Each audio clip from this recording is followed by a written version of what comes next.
강원도 속초 인근의 맹곡리. 산이 둘러싸고 바람이 맑은 이 조용한 마을에 김선우는 태어났다. 말수 적고 눈빛이 깊은 소년이었다. 그가 태어났을 때부터 가족은 가난했지만 아버지 김정식과 어머니 윤혜자는 정직하고 성실하게 살아왔다. 벽이 삐걱대는 낡은 집, 이른 아침이면 닭 울음과 함께 깨어나는 텃밭, 그리고 작지만 따뜻한 저녁 식탁. 모든 것이 조용하게 흘러가는 삶이었다. 선우는 어려서부터 몸이 약했다.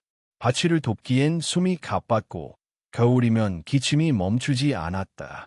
그런 선우를 보며 어머니는 늘 가슴이 시렸다. 이렇게 약해서 나중에 어떻게 세상 살아가겠니? 그녀의 걱정은 깊어만 갔다. 그 일이 있었던 것은 선우가 17살 되던 해 여름이었다. 마을에서 벌초를 나간 어느 날, 선우는 한 장면을 목격했다. 함께 일하던 노인이 산속에서 발을 헛디뎌 독사에게 물린 것이다. 모두가 놀라 당황했지만 근처에 있던 낙초꾼이 허리춤에서 병 하나를 꺼내더니 말없이 노인에게 술을 들이켰다. 그 술병 안에는 검은 뱀이 들어 있었다. 이게 뱀술이다. 독을 해독하는 데 좋다더라. 그날 저녁, 독사에 몰렸던 노인은 살아났다. 두려움과 경이로움이 뒤섞인 시선으로 그 장면을 바라본 선우는 이상한 확신에 사로잡혔다. 나도 뱀술을 만들면 언젠가 나나 우리 가족을 지킬 수 있을지도 몰라. 그 무렵 선우는 민간요법에 대한 이야기를 마을 어르신들에게 자주 들었다. 오래 담근 뱀술은 만병통치약이지. 몸에 좋다더라. 그런 말들이 어린 마음속에 깊이 박혔다. 며칠 후, 선우는 친구들과 함께 산자락을 누비다가 작은 동굴 근처에서 2마리의 독사를 발견했다.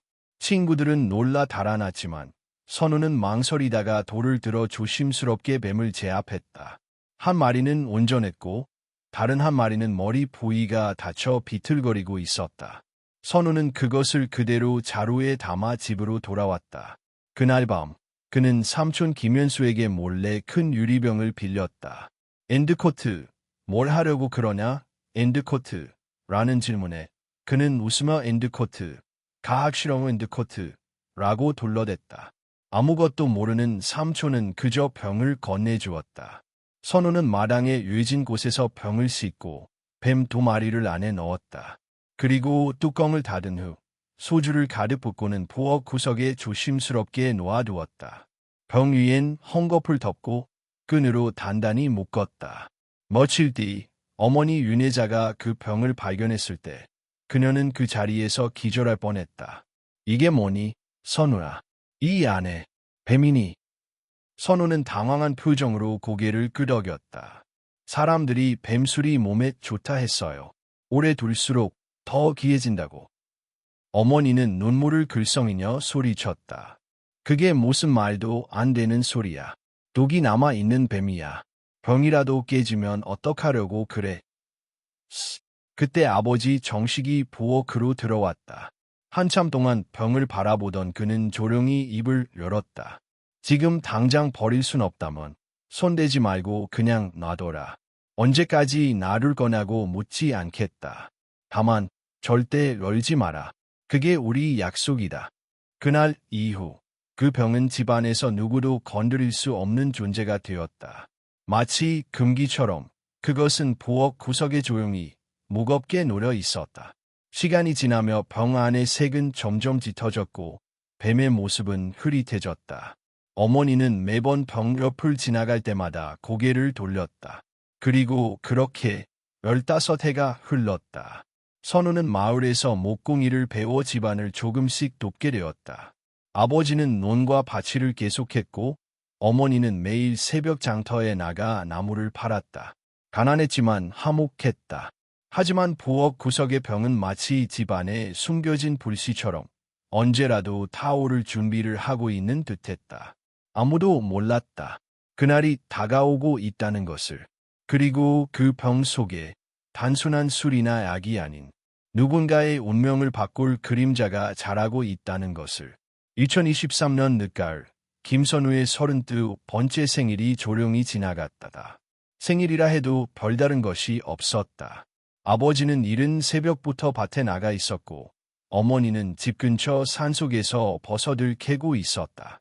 선우는 마을 근처의 가구 공방에서 하루 종일 일한 뒤 밤늦게 지친 몸을 이끌고 돌아왔다. 작은 집안은 고요했다. 부엌 탁자 위에는 어머니가 남겨둔 저녁 찬이 놓여 있었다. 식은 된장국, 김치 몇 조각, 그리고 간단한 멸치볶음. 선우는 대충 밥을 비우고는 물 한 잔으로 입을 헹궜다. 그때 눈에 들어온 것이 있었다. 바로 부엌 구석의 그 병 헝겊에 덮인 채 여전히 먼지 한 톨 없이 단정하게 놓여 있었다. 그 병은 오랫동안 존재하되 아무도 손대지 않았던 물건이었다. 처음 올 때 동안은 어머니가 병 옆을 지날 때마다 한숨을 쉬었고 아버지는 병이 있는 방향을 피하듯 시선을 돌렸다. 선우 자신도 잊고 있었던 것이다. 하지만 이상하게도 그날 밤 술기운이 채 남은 머릿속의 병이 선명히 떠올랐다. 그 뱀술. 15년이나 지났으니 지금쯤이면 꽤 귀한 약이 되었겠지. 선우는 조심스레 병 앞으로 다가갔다. 병은 여전히 묵직했고 안에는 어두운 액체 속의 뱀의 형체가 어렴풋이 보였다. 그는 손끝으로 병의 표면을 쓰다듬었다. 유리의 차가운 감촉이 손바닥에 닿았지만 마음속은 묘하게 따뜻해졌다. 그건 어린 시절에 자신이 만들었던 유일한 작품이었다. 그는 잠시 망설였다. 아버지와의 약속이 머릿속을 스쳤다. 절대 열지 마라. 하지만 그것은 너무 오래된 말이었다. 지금의 그는 성인이었고 이 집에서 가장 많은 짐을 지고 살아가고 있었다. 단 한 모금만 마셔본다면 15년을 기다린 그 술의 깊이를 느낄 수 있을지도 모른다고 생각했다. 결국 그는 천천히 아주 조심스럽게 병의 뚜껑을 돌렸다. 헝겊을 벗기고 끈을 풀고 마지막으로 코르크를 당겼을 때 폭 하는 소리와 함께 한동안 눌려 있었던 듯한 가스가 새어나왔다. 바로 그 순간 코를 찌르는 듯한 강한 악취가 퍼졌다. 단순한 술 냄새가 아니었다. 썩은 살 냄새, 뭔가 안에서 부패한 듯한 끈적하고 무거운 냄새였다. 선우는 눈을 찡그리며 한 걸음 물러섰다. 하지만 이상하게도 그는 다시 병 앞으로 다가가 컵 하나를 꺼냈다. 그리고 그 안에 술을 조금 따랐다. 액체는 짙은 갈색이었고 빛에 비추었을 때는 붉은 기운이 섞여 보였다. 그는 컵을 들고 잠시 냄새를 맡았다. 여전히 불쾌했지만 왠지 몸에 좋은 기운이 도는 것 같기도 했다. 그는 생각했다. 한 모금이면 돼, 단 한 모금. 그리고 그는 그 술을 마셨다. 처음에는 아무 느낌이 없었다. 목을 타고 내려가는 순간은 오히려 따뜻했고 오래된 양주처럼 진한 향이 남았다.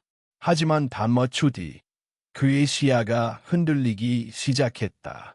온몸에 전기가 오듯 떨림이 느껴졌고 뱃속이 뒤틀렸다. 그는 신음을 흘리며 부엌 벽을 짚었다. 몸이 휘청거렸고 숨이 제대로 쉬어지지 않았다. 그는 바닥에 주저앉았다. 두 손으로 머리를 감쌌지만 이미 심장이 빠르게 뛰고 있었다. 입에서는 거품 같은 침이 흘러나왔고 눈동자는 크게 확장되었다. 그때 문이 열렸다. 장을 보고 돌아온 어머니 윤혜자가 그의 모습을 보고 비명을 질렀다. 선우라, 선우라, 이게 무슨 일이야? 그녀는 급히 선우를 흔들었지만 그는 이미 의식이 희미해지고 있었다. 병 옆에는 아직도 뚜껑이 열린 채 놓여 있었고 그 속의 뱀은 마치 살아있는 듯한 형체로 빛을 받으며 일그러져 보였다. 어머니는 떨리는 손으로 휴대폰을 꺼내 119에 전화를 걸었다. 울먹이는 목소리로 구조를 요청했고 몇 분 뒤 사이렌 소리와 함께 구급차가 좁은 마을 길을 타고 도착했다. 마을 사람들도 소란을 듣고 하나둘 모여들었다. 무슨 일이래? 뱀술. 아니, 아직 그걸 보관하고 있었던 거야. 아이고, 그렇게 위험한 걸 얘 아직도 집에 놔뒀대. 사람들은 웅성거리며 병을 바라보았고 어떤 이는 두려움에 뒷걸음질 쳤다. 구급대원들이 선우를 들것에 실어 차량에 올렸고 어머니는 신발도 신지 못한 채 맨발로 그 뒤를 쫓았다. 병은 부엌 바닥에 여전히 그대로 놓여 있었다. 마치 자신이 무슨 짓을 저질렀는지 모르는 듯 조용히 하지만 음산하게. 그리고 그렇게 15년 전부터 잠들어 있던 그림자는 이제 가족을 집어삼키기 시작했다. 김선우가 병원에 실려온 지 이틀째 되는 날, 그는 여전히 중환자실에서 의식을 회복하지 못한 채 침대에 누워 있었다. 입에는 산소호흡기가 꽂혀 있었고 몸은 경련을 멈춘 지 얼마 되지 않았다. 독성 분석 결과 그의 몸에서는 고농도의 신경독소가 검출되었다. 그것은 뱀의 독성에서 비롯된 것이 분명했고 의료진은 이를 단순한 식중독이나 알레르기 반응으로 치부할 수 없었다. 이건 그냥 잘못된 발효가 아니라 뱀독 자체가 술 안에서 활성화된 상태였습니다. 담당 의사인 오승우 과장은 부모 앞에서 무겁게 말했다. 어떻게 이런 걸 마시게 된 거죠? 어머니 윤혜자는 눈물을 삼키며 말했다. 그 술은 선우가 17살 때 몰래 만든 거예요. 우리는 그냥 안 보이는 구석에 둔 채로 아무도 손대지 않았어요. 그런데 그걸 얘 마신 건지. 그 말에 아버지 김정식의 눈빛이 흔들렸다. 그는 아무 말 없이 창밖을 바라보았고 의사는 고개를 끄덕이며 말을 이었다. 일단 지금 상태로 봐선 뇌에 손상이 올 수도 있습니다. 시간이 중요합니다. 앞으로 48시간이 고비가 될 겁니다. 그날 오후 윤혜자는 병실 창가에 서서 아들의 창백한 얼굴을 바라보며 끝없이 눈물을 흘렸다. 그녀는 무너질 듯한 어깨를 하고 침대 곁에 앉았다. 가느다란 손으로 선우의 손등을 매만지며 중얼거렸다. 왜 이러니, 선우야. 왜 이제 와서. 하지만 그녀가 모르는 것이 있었다. 아니, 어쩌면 알고 싶지 않았던 진실이 숨어 있었다. 바로 그날 밤, 병원 복도에 앉아있던 김정식은 마치 몇 해나 늙은 사람처럼 굽은 허리로 벽에 등을 기대고 있었다. 불 꺼진 복도에서 들려오는 기계음과 사람들의 발소리 사이로 그는 조용히 입을 열었다. 그 방, 내가 먼저 열었어. 그는 옆에 앉은 동생 김현수에게 낮게 말했다. 김현수는 놀란 눈으로 형을 바라보았다. 형, 뭐라고? 그게 무슨 말이야?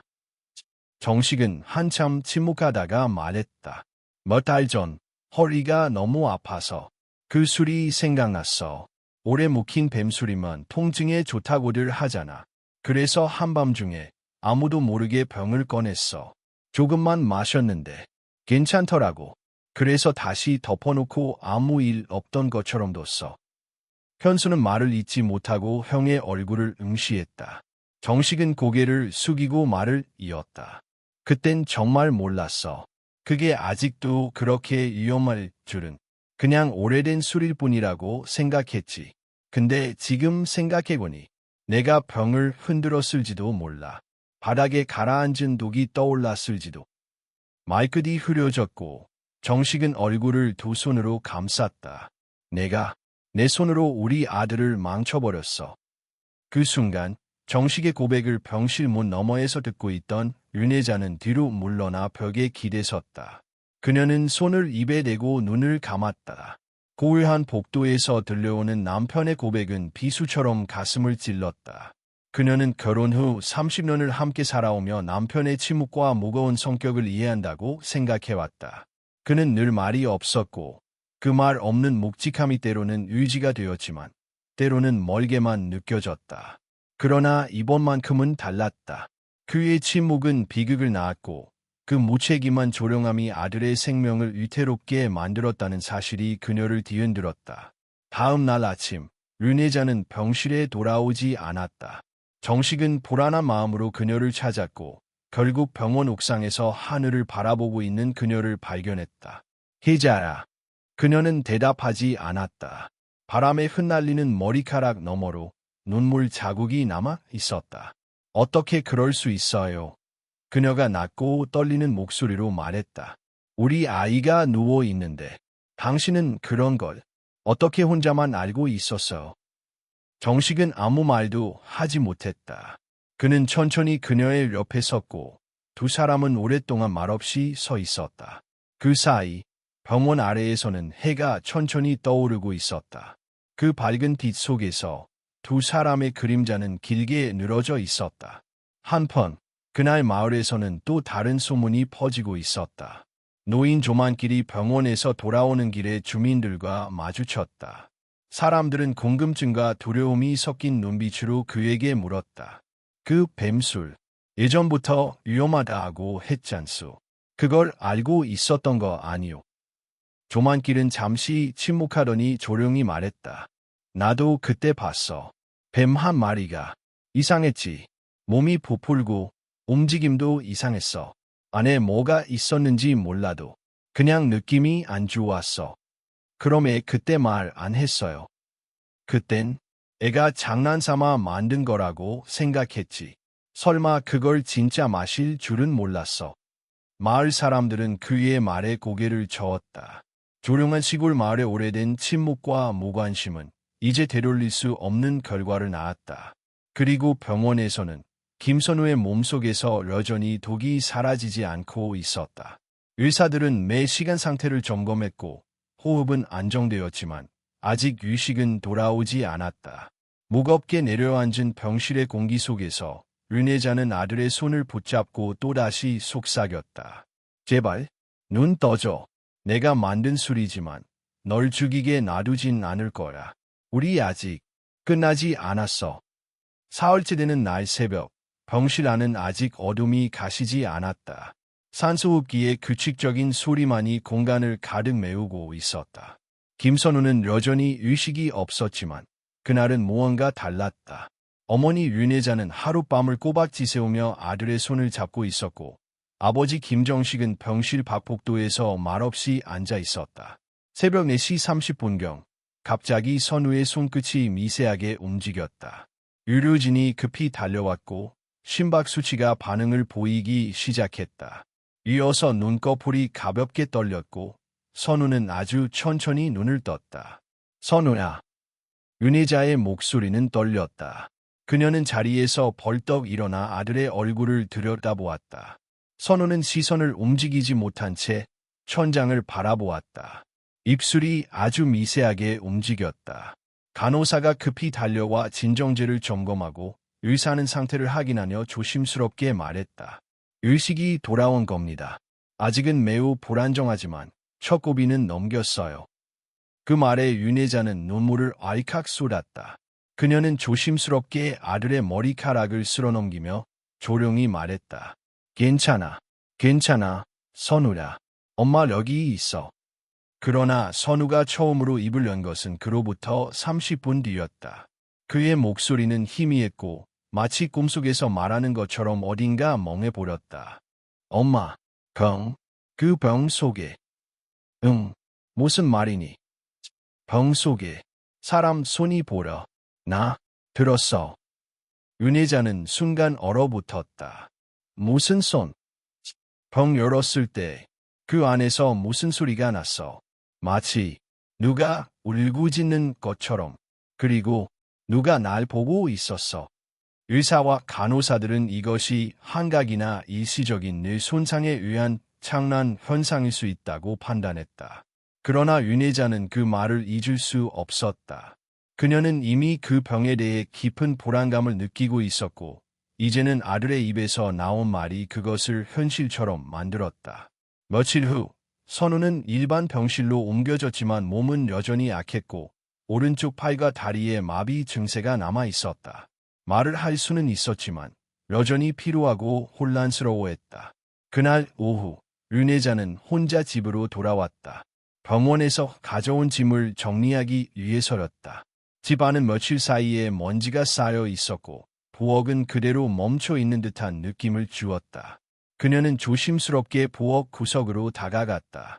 거기 문제의 병이 여전히 있었다.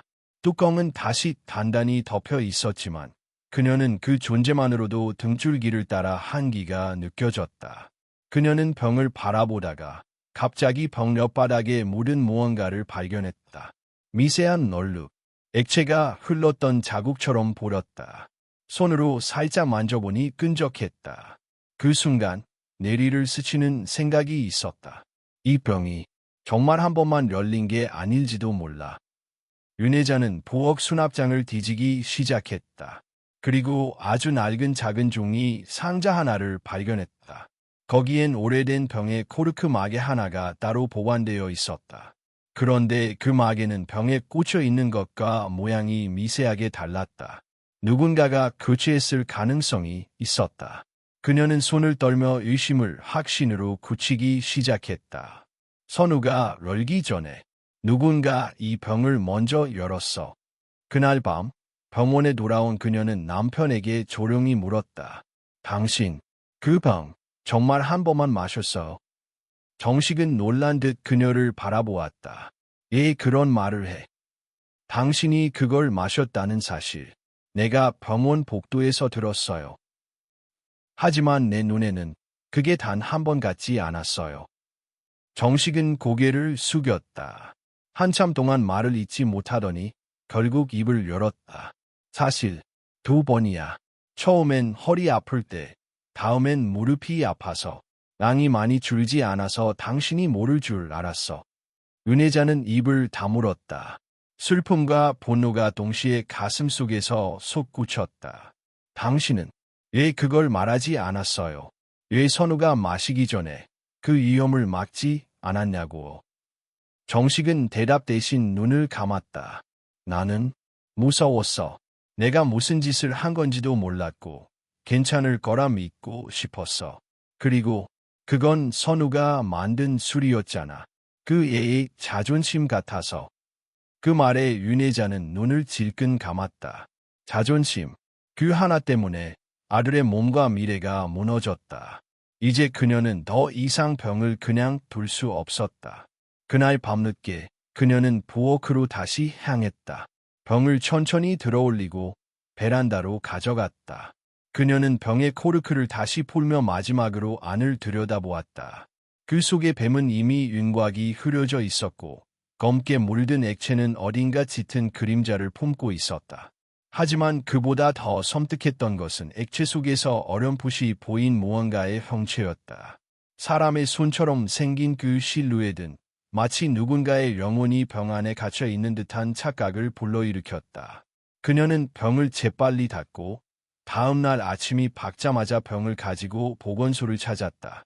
의사는 병 속의 내용물을 분석하겠다며 며칠 시간을 달라고 했다.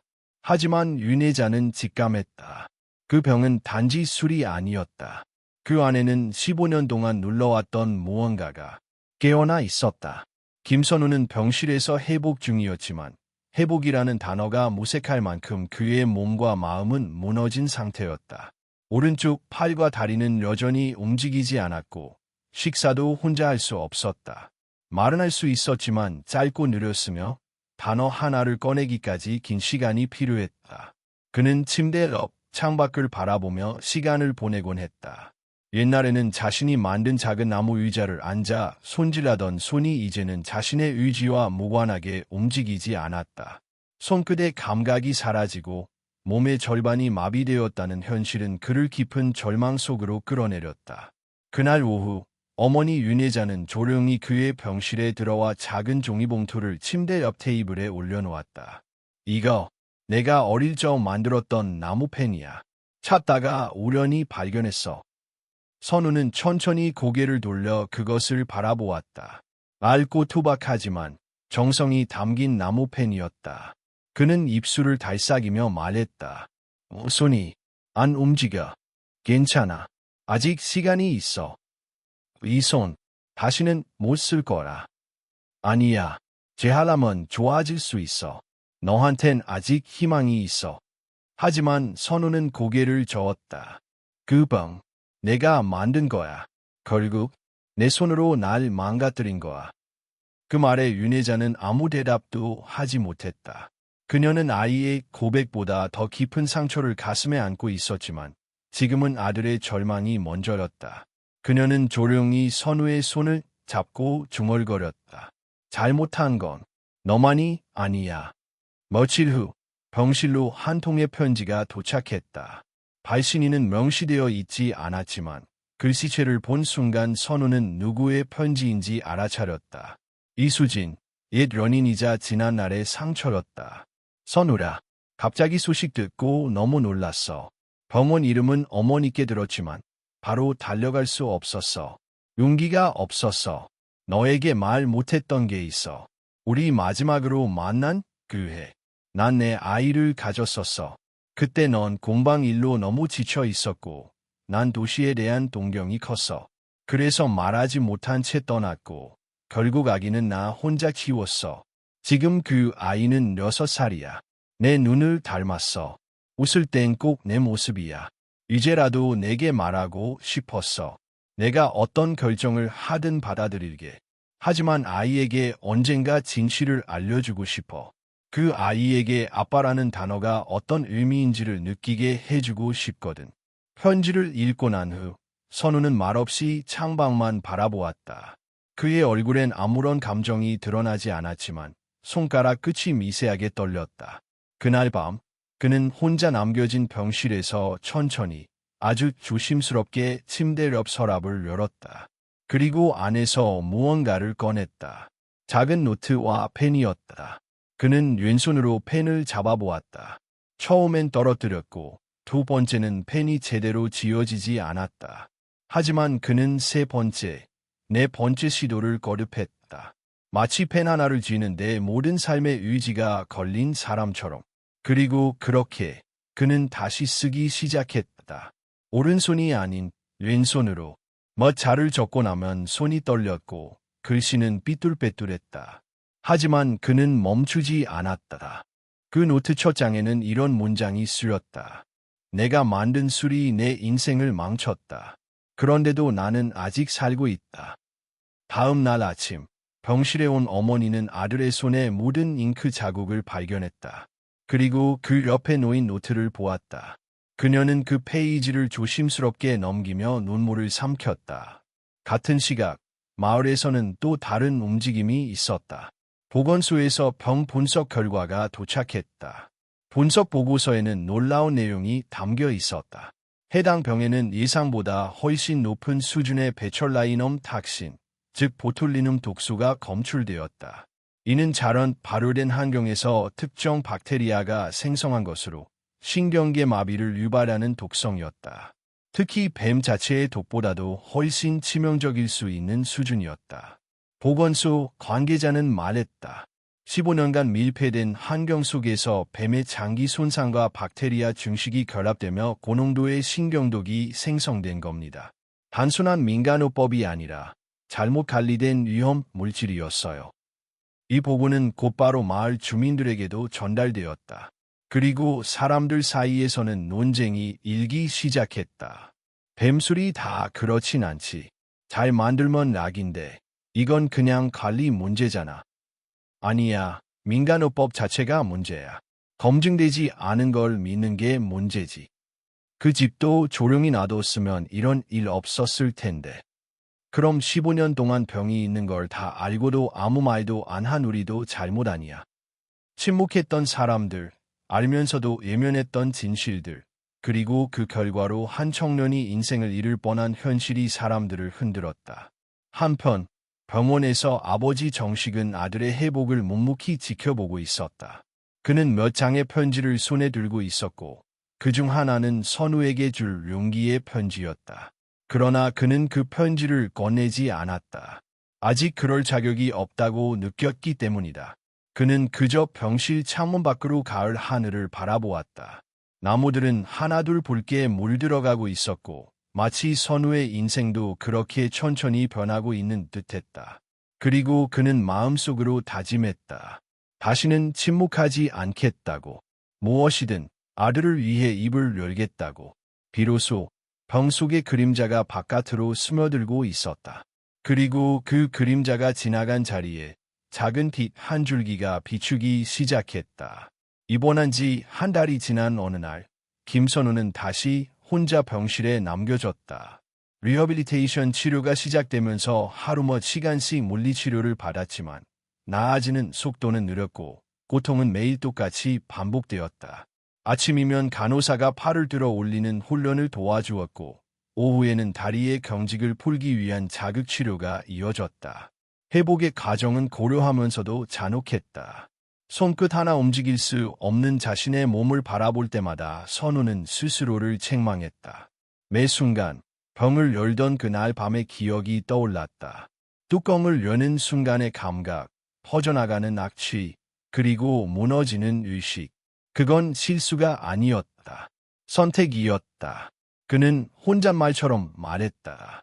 그 순간에 나는 알고 있었어. 그 병이 위험하다는 걸. 그러나 그럼에도 불구하고 그는 뚜껑을 열었다. 자존심이었고, 호기심이었고, 어쩌면 증명하고 싶었던 자신에 대한 열망이었다. 어느 날 밤, 병실불이 꺼지고 간호사 순찰이 끝난 시간, 선우는 왼손으로 천천히 메모장을 꺼냈다. 오른손은 여전히 움직이지 않았고, 왼손은 글씨를 쓰기에 익숙하지 않았다. 그러나 그는 무언가를 쓰기 시작했다. 엄마, 아빠, 미안해요. 이건 제 실수였어요. 아무도 탓하지 말아요. 하지만 이 몸으로는 더 살고 싶지 않아요. 그는 몇 줄을 더 적었다. 문장은 삐뚤빼뚤했고 잉크가 번지기도 했다. 하지만 그 종이는 너무도 조용하고 명확하게 그의 의지를 담고 있었다. 그는 종이를 접어 베개 밑에 넣고 조용히 눈을 감았다. 그날 밤, 그는 처음으로 꿈을 꿨다. 꿈속에서 그는 어린 시절의 집 앞마당에 서 있었다. 부엌 구석의 병이 빛을 내며 천천히 흔들리고 있었고 그 속에서 자신이 들여다보고 있었다. 그는 병 속의 자신에게 물었다. 애 그걸 만들었니? 병 속의 소녀는 대답하지 않았다. 다만 눈물을 흘리며 손을 뻗고 있었다. 넌 날 망가뜨렸어. 그 순간 병 속의 그림자가 점점 커지며 선우를 삼켜 들어갔다. 다음 날 아침 간호사가 병실을 청소하던 중 베개를 정리하다가 종이를 발견했다. 처음에는 단순한 메모인 줄 알았지만 글씨가 가진 무게에 간호사는 숨을 삼켰다. 그녀는 곧장 주치에게 알렸고 병원은 가족에게 연락을 취했다. 몇 시간 후 병실에 도착한 윤혜자는 종이를 손에 쥔 채 굳은 얼굴로 서 있었다. 그녀는 한 줄 한 줄 읽어나가며 떨리는 손으로 입을 틀어막았다. 이 아이가 이런 생각을. 그녀는 종이를 가슴에 안고 바닥에 주저앉았다. 마치 종이 한 장이 온 세상의 무게를 담고 있는 것처럼. 한참 후 선우가 잠에서 깨어나자 그녀는 조용히 그의 옆에 앉았다. 읽었어. 내 편지. 선우는 고개를 돌리지 않았다. 그는 그냥 천장을 바라보며 말했다. 이젠 쓸모없는 몸이야. 넌 우리 아들이야. 너는 살아있는 것만으로도 소중해. 아니야. 난 실수였고 잘못이었고 병이야. 아니야. 넌 사랑이었어. 윤혜자의 목소리는 흔들렸지만 단단했다. 그녀는 아들의 손을 잡고 천천히 머리를 숙였다. 힘들어도 너를 지킬 거야. 내가 끝내고 싶다고 해도 나는 절대 놓지 않을 거야. 그날 오후 윤혜자는 병원 사회복지사에게 상담을 요청했다. 그녀는 아들의 심리 상태가 위험하다고 판단했고 전문 심리 상담과 지속적인 재활 계획을 병행하길 원했다. 병원은 정식으로 심리 상담 프로그램을 제안했고 선우는 마지못해 동의했다. 며칠 후 심리상담사와의 첫 만남이 있었다. 상담사는 조용한 목소리로 물었다. 지금 가장 무서운 게 뭔가요? 선우는 오랫동안 말이 없었다. 그리고 입을 열었다. 살아있는 것. 에요. 아무것도 할 수 없고 누군가의 짐이 되는 것 같아서요. 상담사는 고개를 끄덕이며 노트를 꺼냈다. 그런 생각이 드는 건 아주 자연스러운 일이에요. 하지만 그 생각이 진실은 아닐 수 있어요. 우리 그 생각을 하나씩 함께 검증해보지 않을래요? 선우는 고개를 끄덕이지도 부정하지도 않았다. 하지만 그의 눈빛은 아주 조금 달라져 있었다. 그것은 아주 작은 흔들림, 그러나 확실한 움직임이었다. 그날 밤, 그는 다시 노트를 꺼냈다. 이번엔 베개 밑이 아니라 탁자 위에 노트를 올려놓고 또박또박 한 줄을 적었다. 죽고 싶다는 생각보다 살아야 할 이유를 먼저 적어보기로 했다. 그 문장을 쓴 그는 펜을 내려놓고 천천히 눈을 감았다. 침묵은 여전히 병실을 감싸고 있었지만 그 침묵 속에는 어쩌면 새로운 시작이 숨쉬고 있었다. 11월의 바람이 병원 복도를 스쳐 지나가던 오후, 병실 문 앞에 낯익은 그림자가 멈췄다. 그 그림자는 잠시 문 앞에서 서성이다가 조심스럽게 문을 두드렸다. 안에서는 조용한 응답이 돌아왔다. 들어오세요. 문이 열리자 김선우는 침대에 앉은 채로 고개를 돌렸다. 그리고 순간 눈동자가 멈췄다. 그녀였다. 이수진. 그는 잠시 숨을 들이마셨다. 그녀는 예전보다 말라버렸고 얼굴에는 여러 겹의 감정이 섞여 있었다. 낯설면서도 익숙한 얼굴. 떠났던 시간만큼 그들 사이에는 침묵이 흘렀다. 잘 있었어요? 그녀가 조심스럽게 물었다. 글쎄요. 선우는 천천히 고개를 끄덕였다. 잘 있다고 말하긴 어렵겠네요. 수지는 다가와 의자에 앉았다. 그녀는 손에 작은 쇼핑백을 들고 있었다. 아이, 너를 닮았어요. 말할 때, 웃을 때 정말 많이 닮았어요. 그 말에 선우의 눈동자가 흔들렸다. 그는 말없이 그녀를 바라보았다. 그때 얘 말하지 않았어요. 선우의 목소리는 평온했지만 안쪽은 갈라져 있었다. 겁이 났어요. 너무 어려웠고 나 혼자도 감당하기 벅찼어요. 넌 이미 힘들어 버렸고 내가 그 이야기를 하면 당신이 더 무너질까봐. 선우는 천장을 올려다보며 말했다. 결국 우리는 서로를 믿지 못했네요. 수지는 가볍게 고개를 끄덕였다. 맞아요. 그게 우리 사이의 가장 큰 틈이었죠. 두 사람은 오랫동안 말이 없었다. 그리고 선우가 먼저 입을 열었다. 지금이라도 아이를 만나고 싶어요. 내 몸이 이래도 아빠라는 걸 나도 배우고 싶어. 수지는 눈시울을 붉히며 고개를 끄덕였다. 고마워요. 그 말 듣고 싶었어요. 그녀는 쇼핑백에서 작은 그림을 꺼냈다. 크레용으로 그린 가족 그림이었다. 가운데에 서 있는 남자, 옆에 웃는 여자, 그리고 손을 잡고 있는 아이. 이건 재륜이가 그린 그림이에요. 아빠가 누군지 묻길래 당신 얘기를 해줬어요. 선우는 그림을 가만히 들여다보았다. 그리고 그 손끝이 조심스럽게 종이를 어루만졌다. 그의 왼손은 아직도 어설펐지만 그 손길에는 무언가 따뜻한 감정이 스며들고 있었다. 며칠 뒤 수지는 아이를 데리고 병원을 다시 찾았다. 윤재윤, 6살 선우는 휠체어에 앉은 채 병원 정원에서 아이를 마주했다. 안녕하세요. 재윤아. 아이는 엄마 뒤에 숨어 있다가 조심스럽게 고개를 내밀었다. 선우의 얼굴을 바라보며 눈을 동그랗게 떴다. 그리고 조금 망설이다가 다가와 말했다. 아빠예요.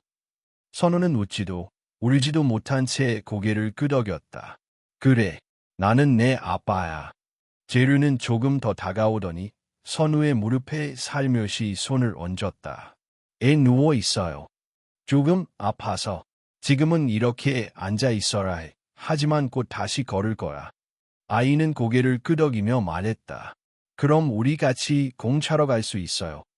선우는 그 말을 듣는 순간 눈을 감고 숨을 깊게 들이쉬었다. 그 짧은 말 한마디가 지금까지의 절망을 한순간에 녹이는 듯했다. 응, 꼭 그럴 수 있도록 노력할게. 그날 이후 선우의 재활 속도는 눈에 띄게 달라졌다. 물리치료 시간마다 그는 더 집중했고 통증을 견디며 끊임없이 연습했다. 오른손의 감각은 아직 돌아오지 않았지만 왼손으로 글을 쓰는 속도는 빨라졌고 스스로 식사를 하려는 시도도 계속됐다. 심리 상담사와의 대화에서도 그는 더 적극적으로 자신의 감정을 이야기하기 시작했다. 이제는 두려움보다는 약속이 더 커요. 아이에게 한 약속을 지키고 싶어요. 그 말은 단순한 의지 표현이 아니라 생에 대한 명확한 방향이었다. 하지만 동시에 그는 수진과의 관계에 대해서도 신중했다. 어느 날 수진이 병실에 들러 조용히 말했다. 우린 다시 시작할 수 있을까? 그 말에 선우는 한참 침묵하다가 대답했다. 수진아, 우린 이미 서로를 많이 놓쳤어. 아이가 우리를 이어주는 건 맞지만 아이 때문에 우리를 억지로 다시 묶는 건 아이에게도 우리에게도 상처일 거야. 수지는 고개를 숙였다. 그래, 나도 그렇게 생각했어. 하지만 우리가 함께 부모가 될 수는 있어. 좋은 친구가 될 수도 있고. 수지는 눈물을 삼키며 웃었다. 응, 그걸로 충분해. 그날 밤, 선우는 노트에 또 한 줄을 적었다. 아버지가 되는 건 내 삶에서 처음으로 선택하고 싶은 책임이다. 그리고 그는 눈을 감고 처음으로 미래를 상상했다. 절뚝거리며 걸어가는 길일지라도 그 길에 함께 걸어줄 손이 있다는 것이 그에게는 새로운 삶의 이유가 되었다. 12월로 접어들며 병원 창밖에는 가는 눈이 내리기 시작했다. 김선우는 여전히 병원 침대에서 하루하루를 보내고 있었지만 그의 눈빛은 한 달 전과는 분명히 달라져 있었다. 움직이지 않던 팔에 미세한 감각이 돌아오고 있었고 왼손으로는 천천히 컵을 들어 물을 마실 정도가 되었다. 그의 몸은 아직 불완전했지만 마음은 점차 온기를 회복하고 있었다. 하지만 시간이 흐를수록 마음 한편에 남은 의문이 더 짙어졌다. 바로 그 병, 뱀술의 정체였다. 단순히 잘못된 민간의법의 결과였을까? 아니면 무언가 더 깊은 것이 숨어 있었던 걸까? 며칠 전 어머니 윤혜자가 맡긴 병 분석 결과를 다시 확인한 보건소에서는 정식 보고서를 병원에 전달했다. 김선우는 담당 의사와 함께 그 내용을 들을 수 있었다. 독소의 농도가 매우 비정상적이었습니다. 단순한 보툴리눔 독소 외에도 해독되지 않는 알칼로이드 성분이 포함되어 있었어요. 뱀 자체의 독성과는 성질이 다릅니다. 그게 무슨 뜻이죠? 누군가 병 안에 다른 약물을 투입했을 가능성이 있습니다. 단순한 발효가 아니었다는 말이죠. 그 말에 선우는 몸을 일으키려다 멈췄다. 누가? 일부러. 의사는 조심스레 고개를 끄덕였다. 우리는 그걸 범죄라고 단정할 수는 없어요. 하지만 누군가 병을 여러 손을 댔고 그로 인해 독성이 더 강해졌을 가능성은 높습니다. 그 말은 선우의 머릿속에 오래도록 울렸다. 15년, 그 긴 시간 동안 병은 그냥 거기 있었을 뿐이었다. 그러나 정말 아무 이유도 없었던 걸까? 그날 밤, 선우는 혼자 조용히 병원 노트북을 켰다. 그는 고등학교 시절까지 살았던 맹공리 마을의 기록을 검색했고 오래된 기사 하나를 찾아냈다. 2010년 9월 맹공리 산속 실종 사건, 락초꾼 최모 씨, 실종 7일 만에 시신으로 발견. 기사는 짧았다. 한중년의 락초꾼이 실종된 뒤 동굴 근처에서 사망한 채 발견되었으며 당시 경찰은 추락사로 추정했다는 내용이었다. 하지만 이상한 점이 있었다. 그 날짜가 바로 선우가 뱀술을 만들던 해와 일치했다. 그는 곧장 어머니에게 전화를 걸었다. 엄마, 예전에 우리 마을에서 락초꾼 아저씨 하나 실종된 거 기억나요? 응, 그래, 있었지. 왜 갑자기 그걸 묻니? 그 사람이 혹시 우리 병에 들어갔던 그 뱀과 관련이 있지 않을까요? 말도 안 되는 소리 하지 마. 그건 그냥 사고였잖아. 경찰도 그렇게 말했고. 아니에요. 무언가 이상해요. 누가 그 병에 손을 댔을 수도 있어요. 그 말에 어머니는 침묵했다. 하지만 그녀 역시 마음속 어딘가에서 오래전부터 지워지지 않는 찝찝함을 안고 있었던 것이다. 병은 늘 그 자리에 있었지만 그것을 대하는 가족들의 태도는 각기 달랐다. 아버지는 외면했고 어머니는 침묵했고 선우는 믿었다. 며칠 후 퇴원을 앞둔 선우는 집으로 돌아가기 전 다시 한번 마을을 찾아가기로 결심했다. 이번엔 그 병이 보관돼 있던 집이 아니라 뱀을 잡았던 그 동굴 근처였다. 휠체어에 앉아 마을 공무원의 도움을 받아 동굴 입구까지 도착했을 때 그곳은 15년 전보다 더 좁고 울창해져 있었다. 그는 산바람 속에서 조용히 속삭였다.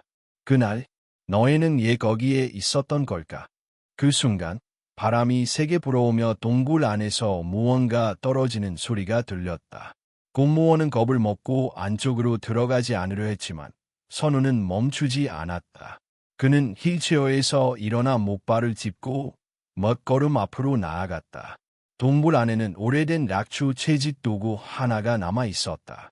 그리고 그 옆에는 낡은 병뚜껑 하나가 놓여 있었다.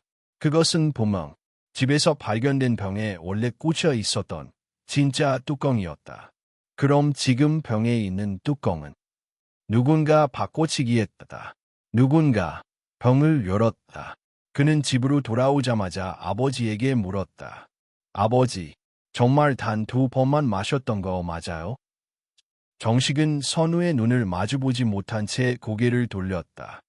그때 그 사람이 찾아왔었다. 누가요? 락촉군 칠씨.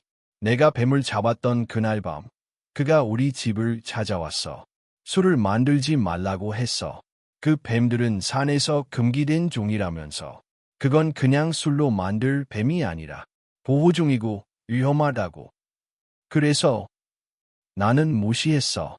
단지 아이가 만든 장난이라고 생각했지. 그런데 며칠 후 그 사람이 실종됐다는 소식을 들었고 그날 밤 병 옆에 이상한 흔적이 있었어. 내가 열지도 않았는데 병뚜껑이 어설프게 닫혀 있었어. 그러면 병을 누가 건드렸단 말이에요. 그걸 모르겠어. 내가 겁이 나서 그냥 새 뚜껑으로 바꿨지. 그리고 아무 말도 안 했어. 그게 더 커질까 봐. 선우는 눈을 감았다. 모든 퍼즐이 맞춰지는 느낌이었다. 아버지, 그 병은 우리 집에 있던 게 아니었어요. 산이 우리에게 남긴 경고였던 거예요. 그날 밤, 선우는 오랜만에 다시 노트를 꺼내었었다. 나는 한 병의 그림자를 만들었다고 믿었지만 실은 그 병이 나를 빚고 있었다. 15년 동안 그 안에 갇혀 있던 건 뱀도 독도 아니었다. 그건 우리가 숨기려 했던 진실이었다. 겨울이 깊어졌다. 병원 창밖은 온통 하얀 눈으로 덮였고 김선우는 드디어 퇴원 날을 맞이했다. 그날 아침 어머니 윤혜자와 아버지 김정식은 말없이 병실을 정리했다. 손때가 묻은 작은 가방 하나, 간병 동안 머물렀던 이불, 그리고 그동안 썼던 노트들까지 모두 가방에 담겼다. 선우는 휠체어에 앉은 채 마지막으로 병실을 둘러보았다. 이곳은 고통의 공간이었지만 동시에 그가 다시 살아나기 시작한 자리이기도 했다. 가자. 그는 조용히 말했다. 집으로 돌아오는 차 안에서 모두 말이 없었다. 하지만 그 침묵은 이전과는 달랐다. 서로가 같은 비밀을 공유하고 있다는 묵직한 동의의 감정, 그리고 아직 끝나지 않은 이야기 앞에 선 자들의 준비된 침묵이었다. 집에 도착하자마자 선우는 곧장 부엌으로 향했다. 구석에는 여전히 문제의 병이 놓여 있었다. 이번에는 윤혜자가 그것을 다른 병에 옮겨 담고 별도로 밀봉해 두었지만 그것이 사라진 것은 아니었다. 그 병은 여전히 존재했고 여전히 그들 모두의 마음속을 짓누르고 있었다. 이 병, 이젠 어떻게 할 거예요? 선우가 물었다. 정식은 대답하지 못했다. 그는 조용히 병을 바라보며 중얼거렸다. 이건 그냥 술이 아니었어. 우리가 묻어둔 시간이고 예면한 죄였지. 그럼 없애요. 더는 우리 안에 두지 말고. 윤혜자가 고개를 끄덕였다. 맞아. 이 병은 이제 끝내라 해. 다음 날, 가족은 함께 마을 뒷산에 올랐다. 병은 낡은 나무 상자에 담겼고 상자 안에는 선우가 직접 쓴 편지가 들어 있었다. 편지에는 이렇게 적혀 있었다. 이 병을 열었던 날, 나는 과거와 마주했다. 그 병 안에 있었던 건 뱀의 독이 아니라 우리가 꾹 눌러왔던 공포, 무지, 침묵이었다. 이 병을 모둠으로써 나는 살아있는 것의 무게를 다시 받아들인다. 그리고 누군가에게는 용서를, 나 자신에게는 다시 시작할 기회를 바란다. 그들은 조용히 땅을 팠다다. 눈이 얇게 덮인 흙 아래 병이 담긴 상자가 내려졌다. 정식은 삽을 들고 말없이 흙을 덮었다. 윤혜자는 두 손을 모아 기도하듯 입을 다물었다. 그리고 선우는 눈을 감고 천천히 고개를 숙였다. 그 순간 바람이 불었다. 겨울바람치고는 이상하게 따뜻한 기운이 느껴졌다. 마치 오래전부터 기다렸던 무언가가 이제야 해방된 듯한 느낌이었다. 며칠 후 선우는 재활 치료를 다시 시작했다. 이번에는 근처의 작은 병원에서 주 3회 물리치료가 상담을 병행하며 몸을 회복해 나갔다. 재료는 매주 주말마다 엄마와 함께 집을 찾았고 선우와는 조금씩 가까워졌다. 어느 날 재륜이 작은 블록 장난감을 들고 다가와 말했다. 아빠, 나 병원에서 본 사람처럼 아픈 사람 도와주는 사람이 될래요. 선우는 웃으며 물었다. 예, 그런 생각을 했어. 아빠가 아팠을 때 간호사 누나가 아빠 웃게 해줬잖아. 나도 누군가 웃게 해주고 싶어. 그 말을 들은 선우는 잠시 말없이 아들을 안았다. 아이의 말은 단순했지만 그 안에는 회복의 정의가 담겨 있었다. 단지 몸이 낫는 것만이 아니라 상처를 통해 누군가를 도울 수 있게 되는 것, 그것이 진짜 치유라는 걸. 한편 르네자는 병을 분석한 보건소 연구원에게서 전화를 받았다. 마지막 성분 분석 결과가 나왔습니다. 병 안에서 발견된 미량의 생물 조각이 사람 조직과 유사한 성분이었습니다. 직접적 단서는 없지만 동굴 근처에서 실종된 사람과의 연관 가능성을 조사해 볼 필요가 있습니다. 그 말에 윤회자는 조용히 입을 다물었다. 이제서야 퍼즐의 마지막 조각이 맞춰진 듯했다. 그 병은 단순한 술이 아니었다. 그것은 하나의 봉인이었고 누군가의 흔적을 감추기 위한 상징이었다. 그러나 그녀는 더 이상 그 사실을 세상에 퍼뜨릴 생각이 없었다. 그 사람, 얼마나 두려웠을까요? 자기 목숨이 아무 이유 없이 잊혀질까 봐. 하지만 이젠 우리가 기억할게요. 그녀는 그렇게 말하며 전화기를 천천히 내려놓았다. 며칠 뒤 마을 주민들 앞에서 김정식은 공개적으로 고개를 숙였다. 우리 가족의 불찰이 마을에 보란을 들였습니다. 15년 전 우리는 병을 묻지 못했고 침묵으로 일관했습니다. 하지만 이제는 침묵하지 않겠습니다. 다시는 이런 일이 반복되지 않도록 마을과 함께 책임지겠습니다. 사람들은 처음엔 침묵했다. 그러나 이내 한 노인이 다가와 말했다. 잘못은 누구에게나 있을 수 있지. 중요한 건 그걸 드러내고 고치려는 마음이요. 이젠 함께 살아라지. 그날 밤 선우는 노트를 펼쳐 또 한 줄을 적었다. 독은 몸을 망치지만 침묵은 삶을 썩게 만든다. 이제 나는 그 침묵에서 벗어나려 한다. 그는 다시 펜을 들었다. 이번에는 왼손이 아닌 오른손이었다. 오랜 시간이 걸렸지만 마침내 그 손끝에 감각이 돌아오고 있었다. 1월의 마지막 날, 김선우는 작은 목발에 의지해 집 앞마당을 천천히 걷고 있었다. 새하얀 첫눈이 밤새 내려 마당을 부드럽게 덮었고 발 아래에서 바스락거리는 소리가 낮고 평화롭게 울렸다. 한 걸음, 또 한 걸음. 오른발의 감각은 아직 완전하지 않았지만 그는 두 다리로 다시 땅을 딛고 있었다. 어머니 윤혜자는 문가에서 그 모습을 지켜보다 조용히 말했다. 이젠 정말 걷는구나. 선우는 고개를 돌려 살짝 웃었다. 걷는 척이에요. 하지만 곧 뛸 거예요. 그 말에 윤혜자는 눈시울을 붉혔다. 마당 가장자리에 서 있는 작은 감나무 밑 예전 선우가 나무 의자를 깎던 그 자리에서 그는 한참을 멈췄다. 나무는 가지를 잃고 겨울을 맞았지만 뿌리는 여전히 단단히 땅을 붙들고 있었다. 마치 그의 삶처럼.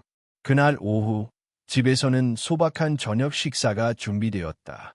아버지 정식은 묵묵히 고등어를 굽고 있었고 르네자는 손수 나무를 묻히며 식탁을 차렸다. 그리고 수진이 아이 재륜을 데리고 도착했다. 안녕하세요. 재륜은 씩씩하게 인사했고 선우는 재빨리 일어나 아이를 안았다. 식사 시간 내내 가족은 따뜻한 대화를 나눴고 정식은 처음으로 손자에게 직접 밥을 퍼주었다. 더 먹을래? 네, 고등어 맛있어요. 그 한마디에 정식의 눈가에도 작게 미소가 번졌다. 식사 후 수진과 선우는 마당에 나란히 섰다. 하늘엔 별이 반짝이고 마을 어귀에서 바람이 낮게 지나가고 있었다. 요즘은 어때요? 수진이 물었다. 두려워도. 가끔은 아직도 병이 나를 안에서 잡아당기는 것 같아요. 하지만 그보다 더 큰 게 생겼어요. 뭐예요? 아이. 그리고 이겨냈나? 수지는 고개를 끄덕였다. 당신, 정말 많이 변했어요. 나도 그렇게 느껴요. 고통은 없애고 싶었는데, 지금은 그 고통이 나를 만들었다는 걸 알았어요. 있는 게 아니라, 껴안는 거였어요. 수지는 조용히 선우의 손을 잡았다. 우리 아이한테 그런 사람이 되자. 아픈 기억을 숨기지 않고 이겨낸 걸 보여주는 부모. 그날 밤 선우는 집 서재에 앉아 노트를 꺼냈다. 마지막 페이지였다. 왼손과 오른손을 번갈아 써가며 그는 한 줄 한 줄 정성스럽게 글을 남겼다. 내가 만든 병 속에는 단순한 술이 아니라 나 자신이 들어 있었다. 나는 그 병을 열며 과거의 나와 마주했고 그 병을 덮으며 새로운 나를 만들었다. 상처는 사라지지 않지만 그 상처 위에 삶을 지을 수 있다는 걸 나는 배웠다. 며칠 후 그는 마을 작은 도서관에 자신의 이야기를 기부하기로 했다. 제목은 병 속의 시간이었다. 주민들을 위해 공개된 작은 서가 한편에 놓인 그 책은 선우가 살아낸 시간을 고스란히 담고 있었다. 그리고 봄이 오기 전 마지막 겨울날 그는 다시 산을 올랐다. 이번엔 목발도 휠체어도 없었다. 천천히 자신의 두 다리로 그가 도착한 곳은 그 병을 묻었던 자리였다. 눈은 이미 녹았고 흙 위에는 작은 싹이 돋아나고 있었다. 그는 그 앞에 조용히 앉았다. 손에는 새로 만든 나무 조각이 들려 있었다. 자신이 다시 깎은 의자 조각. 아직 거칠지만 예전보다 더 단단하고 더 단순했다. 그는 그 조각을 땅에 묻으며 속삭였다. 여기까지 올 수 있어서 다행이야. 그날 해는 유난히 따뜻했고 바람은 부드러웠다. 그는 천천히 일어나 다시 길을 내려가기 시작했다. 그의 그림자가 해를 따라 길게 늘어졌고 그 발자국 위로 작은 새가 내려앉았다. 아무도 그 병을 다시 열지 않을 것이다. 그 병은 이제 기억이 되었고 기억은 그를 앞으로 걸어가게 하는 힘이 되었다. 그는 병이 아니라 삶을 들여다보기 시작했다.